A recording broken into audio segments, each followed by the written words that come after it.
الله مخلصا له الدين. Assalamualaikum warahmatullahi wabarakatuh. Alhamdulillahi rabbil alamin. Wassalatu wassalamu ala asyrafil anbiya'i wal mursalin wa ala alihi wa ashabihi wa man tabi'ahum bi ihsanin ila yaumiddin. Wa asyhadu anna Muhammadan 'abduhu wa rasuluhu alladzi la nabiyya ba'dah. Amma ba'd. Fa ya ibadallah, usikum wa iyaya bittaqwallah. Ittaqullaha haqqa tuqatih wa la tamutunna illa wa antum muslimun. Diberikan surganya kepada kita. Salawat serta salam selamanya kita sampaikan, kita baca, dan terus Allah limpah curahkan teruntuk habibana wa nabiyana Nabi Muhammad sallallahu alaihi wasallam. Allahumma sholli ala sayyidina Muhammad wa ala ali sayyidina Muhammad. Hadirin jamaah rahimakumullah, sebelum lupa, tadi kita mendapatkan informasi salah satu jamaah kita. Saya kira jamaahnya mungkin sering ke masjid ya, tetapi kadang nggak ngeh fotonya yang mana. Mungkin nanti Pak Ketua DKM kayaknya jamaah subuh atau mobil khusus jamaah semuanya dipoto bersama ya.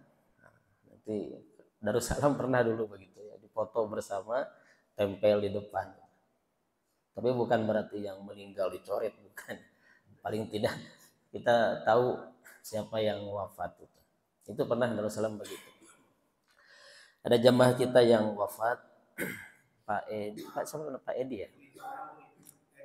Edi Somantri, itu jamaah kita. Tadi malam saya pun mendengar informasinya, tapi tidak ngeh maksudnya yang mana orang. Kadang kita enggak, kalau ketemu kenal. Pertama kita mohon kepada Allah, semoga Allah senantiasa menerima seluruh amal kebaikannya, Allah mengampuni dosa-dosanya, dan Allah tempatkan di alam barzakh menjadi raudhatun min riyadil jinnah, salah satu taman di antara taman-taman surganya Allah. Allahumma ighfir lahu warhamhu wa'afihi wa'fu anhu wa akrim nuzulahu wa wasi' madkhalahu. Allahumma anzil rahmata wal maghfirata ilaihi. Allahumma la tahrimna ajrahu wa la taftina ba'dahu waghfir lana wa lahu, khususan ila ruh nas'aluka al-ijabah al-fatihah. A'udzu billahi minasy syaithanir rajim. Bismillahirrahmanirrahim. Alhamdulillahi rabbil alamin. مالك يوم الدين. إياك نعبد وإياك نستعين. اهدنا الصراط المستقيم صراط الذين أنعمت عليهم غير المغضوب عليهم ولا الضالين. آمين. Hadirin yang dirahmati Allah, pada pagi hari ini kita akan sama-sama mengulang, mengkaji, sekaligus memahami berkenaan dengan doa-doa para nabi ya, yang disampaikan atau diabadikan oleh Allah dalam Al-Quran. Tetapi saya tidak ingin membahas semuanya, hanya beberapa saja sebagai contoh, sebagai ibrah. Nanti ini rada awetnya. Kemarin memang pas pulang umroh terakhir itu banyak yang sakit. Pas ada jamaah yang ke rumah sakit harus diperiksa. Ternyata ada kena COVID-nya. Aya kena COVID. Aya nu kena COVID, kata dokternya. Dicek, oh ini COVID. Ternyata upami diperiksa mah aya kenehnya COVID. Rada awet. Nah, Bapak hadirin yang dirahmati Allah, jadi ada beberapa doa-doa para nabi yang diabadikan oleh Allah dalam Al-Qur'an. Tetapi sekali lagi pada pagi hari ini tidak akan dibahas semua, meskipun ada banyak di situ, hampir lebih dari 10 yang Allah, kurang lebih 10 yang Allah abadikan nabi-nabinya itu, doa-doa para nabi dari mulai sejak zaman Nabi Adam, kemudian Nabi Nuh, doa Nabi Ibrahim, doa Nabi Zakaria, doa Nabi Ilyas, doa Nabi Isa, ya, sampai terakhir doa Nabi Muhammad dan Nabi sebelumnya, Nabi Musa, ya, Nabi sebelumnya. Nah, ada beberapa yang doanya itu relevan, bisa kita terus kita baca sampai hari ini. Ada juga yang doanya itu tidak pas atau tidak relevan dengan yang tidak mesti kita amalkan, bacakan atau doa jadikan doa sampai hari ini. Bahkan ada juga yang Allah tolak doanya. Nah, ini ada juga yang Allah tolak doanya. Saya ingin contoh 3 nabi saja, ya. Dari mulai Nabi Adam, Nabi Ibrahim, dan Nabi Muhammad. Karena Nabi Adam sebagai nabi yang pertama, kemudian Nabi Ibrahim Abul Anbiya, ya, bapaknya para nabi, Pak. Nabi Ibrahim itu, beliau istrinya pertama Sarah, tidak punya anak, menikah dengan Hajar, kemudian punya anak. Dan usia beliau sudah 80 tahun lebih. Nah, dari Hajar itu anaknya Ismail. Nah, setelah itu Sarah pun punya anak namanya Ishak. Dari Ishak itu banyak para nabi. Yakub, Ayub, ya. Wah, sampai ke bawah itu sampai ke Isa. Tapi dari dari Ismail, dari Hajar itu nggak ada yang jadi nabi kecuali terakhir Nabi Muhammad SAW. Jadi Nabi Isa dengan Nabi Muhammad tuh dari keturunan yang sama, beda garis. Kalau Nabi Isa itu Ishak, kalau Nabi Muhammad Ismail. Nah, dan hebatnya dari Nabi Ismail itu nggak ada lagi nabi, terus sampai bawah tuh ribuan tahun. Nah, itu baru terakhir Nabi Muhammad SAW. Hadirin yang dirahmati Allah, lalu apa doa Nabi Adam? Nah, ini relevan bagi kita. Doa Nabi Adam itu ketika beliau terusir dari surga, ya, bahasanya terusir. Nah, jadi jangan bahasanya diusir. Kalau diusir itu terlalu negasi, terlalu negatif. Jadi seperti seakan-akan Nabi Adam diusir oleh Allah. Tapi bahasa para ulama itu, para ahli tafsir itu terusir.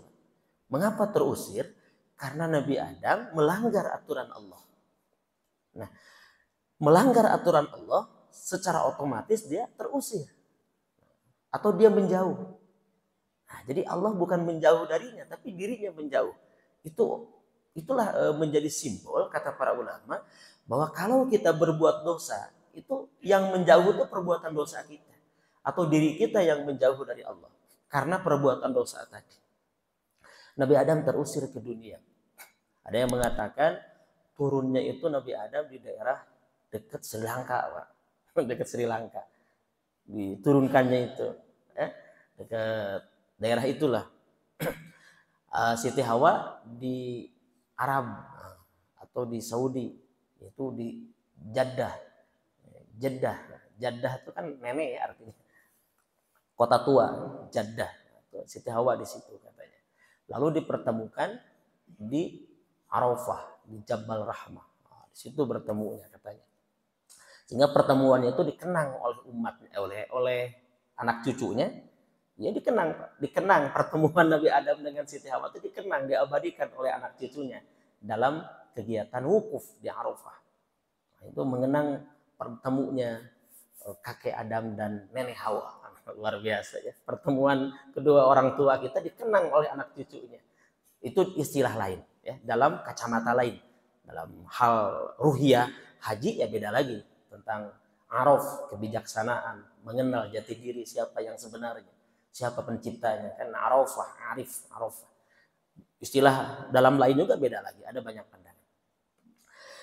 Nah, Nabi Adam itu Pak memohon kepada Allah ya, dengan doa yang populer, dan ini seringkali dulu dijadikan puji-pujian di masjid-masjid oleh anak-anak dulu ya, oleh anak-anak dulu tapi bukan anak sekarang. Rabbana dzolamna anfusana. Pertama, doa ini memberikan pelajaran kepada kita bahwa ketika kita berdoa boleh kita iddian itu mengaku kesalahan kita. Dan itu memang harus akui kesalahan kita. Gusti abdi teh kieu, jalmi kieu. Nah, gitu. Silakan berdoa, akui kesalahan kita. Nabi Adam pun begitu. Ya Tuhanku, aku telah menzolimi diriku sendiri. Rabbana dzolamna anfusana. Jadi kita berdoa mohon ampun kepada Allah itu pelajarannya apa? Akui kesalahan kita, Pak. Kan kita banyak salah, Pak. Pastilah. Akui itu. Tapi tinggal sehina. Tapi itu ke hadapan Allah. Ya, boleh di hadapan Allah, bukan di hadapan manusia. Jadi curhatnya kepada Allah, bukan kepada manusia. Kalau kita kepada manusia mengaku kesalahan kita, belum tentu Pak dia akan menjaga rahasia kita. Dan boleh jadi juga belum tentu dia bisa memberikan solusi. Orang teh geus kieu. Balik disengserikan di nyaman kitu wae teh. Coba heula teh anggar wae teh. Dan belum tentu dia menjaga rahasia kita, Pak. Bisa jadi cenah apa tuh saya tahu pula jadi itu jadi apalin. Nauzubillahi min dzalik. Makanya ada doa kan? Ada doa kan apa? Wala aiban ila satartah. Dan terhadap aib yang menimpa diri kita, kecuali engkau tutupi aib-aib kami ya Allah. Allah menutupan Pak karena aib kita. Kan kadang manusia yang membuka aib kita. Padahal Allah itu menutupi aib kita Pak. Menutupi aib saya, menutupi aib para ulama, aib para ustadz. Kita semua ditutupi oleh Allah. Hanya kadang kita tiba-tiba diungkapkan seperti bangga melakukan kejahatan. Nauzubillahi min dzalik. Kemudian Rabbana dzolamna anfusana wa illam taghfir lana, dan jika engkau tidak mengampuni kami, wa in lam taghfir lana wa tarhamna, dan tidak mengasihi kami, lanakunanna minal khosirin, tentu kami menjadi orang-orang yang rugi. Ini doa ini disebut oleh para ulama istighfarnya Nabi Adam, Pak. Bagus ini Pak, ini relevan Pak. Relevan dengan sampai hari ini. Artinya boleh diamalkan oleh kita. Kita perbanyak doa ini. Rabbana dzolamna anfusana wa illam taghfir lana wa tarhamna lanakunanna minal khasirin. Jadi sebuah pengakuan ya. Kemudian selain pengakuan kepada atas perbuatan jahat kita, juga ada satu merdih permohonan kepada Allah. Ya, permohonan kepada Allah yang luar biasa. Wa illam taghfir lana wa tarhamna lanakunanna minal khosirin. Jadi cenah tuh minjem duit ibaratnya gitunya. Orang lamun teu dibere nginjem mah moal dahar apa ieu. Jadi aya semacam kalimat seperti itu. Lamun teu dihampura mah abdi bakal rugi. Nah, jadi ada satu ungkapan meredih. Memang doa harus begitu, Pak. Jadi doa itu harus begitu. Harus diungkapkan, diucapkan atau dimohonkan dengan luar biasa.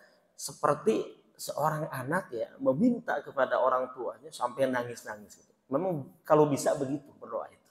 Ya, jadi ada satu permohonan yang penekanan di situ. Oke, jadi sekali lagi, pertama doa Nabi Adam disebabkan beliau terusir ke dunia, lalu beliau memohon ampun kepada Allah dan doanya diabadikan oleh Allah dalam surah Al-A'raf ayat 23. Doa ini relevan, masih bisa diamalkan sampai sekarang. Dan dianjurkan, bahkan disebut oleh para ulama istighfarnya Nabi Adam. Permohonan ampunnya kepada Allah Nabi Adam. Yang kedua, saya ingin sampaikan, apakah juga doa para nabi itu semua diterima oleh Allah? Tentu kalau Nabi Adam diterima. Meskipun sebagian mengatakan doa ini dimohonkan oleh Nabi Adam katanya sampai ratusan kali diucapkan ya, atau sampai bertahun-tahun Nabi Adam membacakan doa ini. Ini luar biasa ya, tapi akhirnya diterima oleh Allah. Nah, Lalu pertanyaannya, apakah semua doa para nabi diterima oleh Allah? Tentu ada yang ditolak oleh Allah dengan bahasa yang halus atau dengan hikmah yang terkandung di dalamnya yang dalam, memiliki pelajaran yang dalam. Contoh misalkan, saya langsung ke Nabi Ibrahim ya, tidak Nabi Nuh yang lainnya. Kita contoh saja, karena nanti inti dari pembahasan kita nanti di akhir tentang doa Nabi Muhammad SAW. Nah, ada doa Nabi Ibrahim, hadirin yang dirahmati Allah. Nabi Ibrahim ini ya, kita tahu sebagai pandangan Ahlus Sunnah wal Jamaah bahwa bapak angkatnya, nah bukan bapak kandung, Pak. Dalam pandangan Ahlus Sunnah wal Jamaah itu bapak angkat. Sebagian mengatakan pamannya. Ya paman itu bisa jadi juga plus bapak angkat. Ya kan kalau teman kita yang lain itu mengatakan bapaknya Nabi Ibrahim orang kafir atau musyrik. Nah itu menurut pandangan para ulama Ahlus Sunnah wal Jamaah, abi di situ dalam Al-Qur'an bapaknya atau abihi itu dimaknai sebagai bapak angkat atau pamannya atau paman yang mengurusnya, yang membesarkannya. Maka itu bukan bapak kandungnya. Jadi bukan bapak kandungnya Nabi Ibrahim. Memang dia musyrik karena dia kerjanya membuat berhala, lalu berhala itu dijual kepada warga masyarakat itu atau dia diberikan untuk disembah. Itu perbuatan musyrik. Nabi Ibrahim sayang kepada bapak angkatnya itu. Sayang pastilah. Karena dia yang membesarkan, dia yang memberikan makan mungkin, yang mengurusnya di masa kecil. Ketika Nabi Ibrahim mengatakan, Nabi Ibrahim berkata, salamun alaika, keselamatan bagimu kepada bapak angkatnya itu. Sa'astaghfiru laka Rabbi, aku akan memohonkan ampun untukmu kepada Tuhanku. Kata siapa itu? Kata Nabi Ibrahim. Kepada siapa? Kepada Allah. Sa'astaghfiru laka Rabbi. Sa'astaghfiru laka Rabbi. Aku akan memohonkan ampun untukmu Rabbi kepada Tuhanku, kepada Allah. Nah, innahu kana bi hafiyya. Nah, ini surah apa kira-kira? Maryam. Surah Maryam ayat 47. Kata Nabi Ibrahim, keselamatan untukmu. Aku akan memohonkan ampun kepada Tuhanku untukmu. Ya. Karena apa? Innahu kana Rabbi hafiyya. Sesungguhnya Tuhanku sangat baik kepadaku. Tenanglah. Allahumma Tuhanku baik kepadaku. Kata Ibrahim, memang Allah sangat baik kepada Ibrahim. Sebab Nabi Ibrahim ini sampai-sampai diberikan gelar Khalilullah, kekasih Allah. Kalau kekasih Allah kan pasti Allah sangat baik kepada Nabi Ibrahim. Jadi bahasa kitanya gini lah, Allah mada baiklah kepadaku. Aku akan mohonkan ampun untukmu. Nah, doa Nabi Ibrahim tadi Pak, atau kalau tidak mau disebut doa lah, kita katakan perungkapan lah, atau ungkapan Nabi Ibrahim tadi, itu dijawab oleh Allah dalam surah At-Taubah ayat 113. Surah At-Taubah ayat 113. Apa kata Allah? Makana lin nabi, tidak pantas bagi seorang nabi. Makana lin nabi, tidak pantas bagi seorang nabi. Walladzina amanu, dan orang-orang yang beriman, ayyastaghfiru, mereka memohonkan ampun lil musyrikina, bagi orang-orang musyrik. Walau kanu ulil qurba, walau kanu uli qurba, meskipun mereka itulah saudaranya, meskipun mereka itulah kerabatnya. Jadi penolakan Allah halus, Pak. Jadi tidak langsung Allah katakan tidak akan kabulkan, tidak.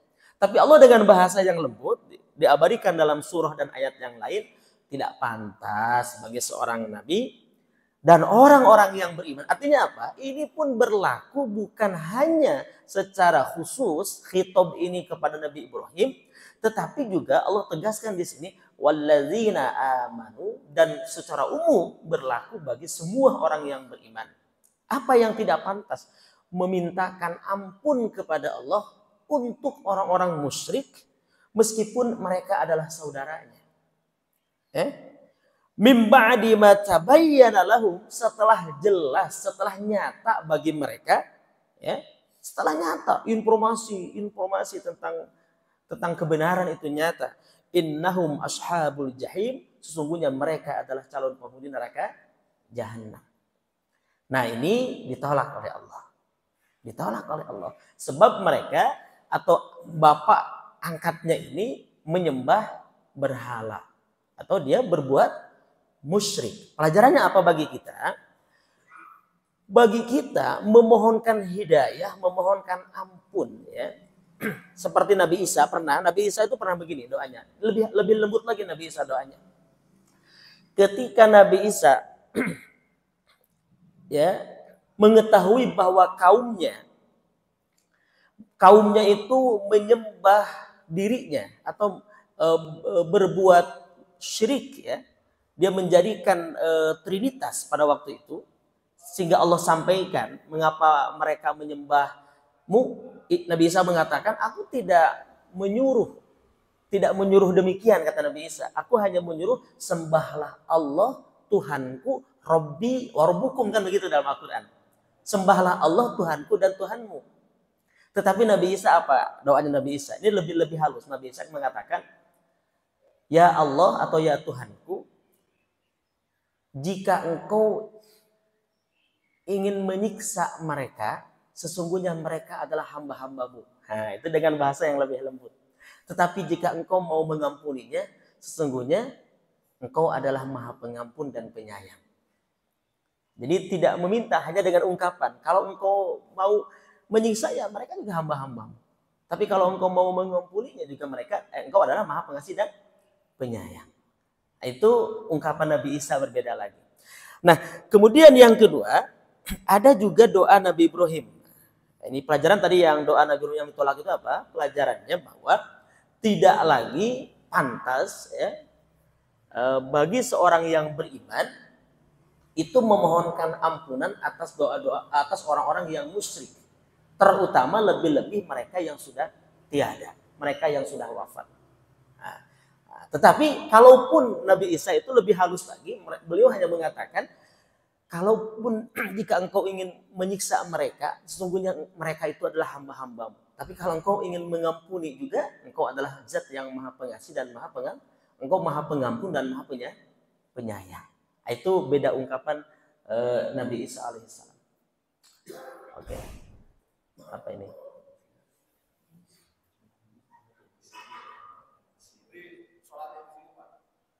Oh, sholatin. Ya udah, kita mungkin tadi kurang koordinasi mungkin. Ini jenazah. Ya udah, kita kalau jenazah kita tutup saja. Ya, mungkin mohon maaf tadi kurang komunikasi, jadi kita nggak tahu informasinya. Tetapi nggak apa-apa. Saya kira cukup sampai sekian dulu ya. Insya Allah di lain waktu kita sambung kembali. Terima kasih atas segala perhatian. Mohon maaf kalau ada kekurangan. Akhirul kalam. Wabillahi taufiq wal hidayah. Assalamualaikum warahmatullahi wabarakatuh.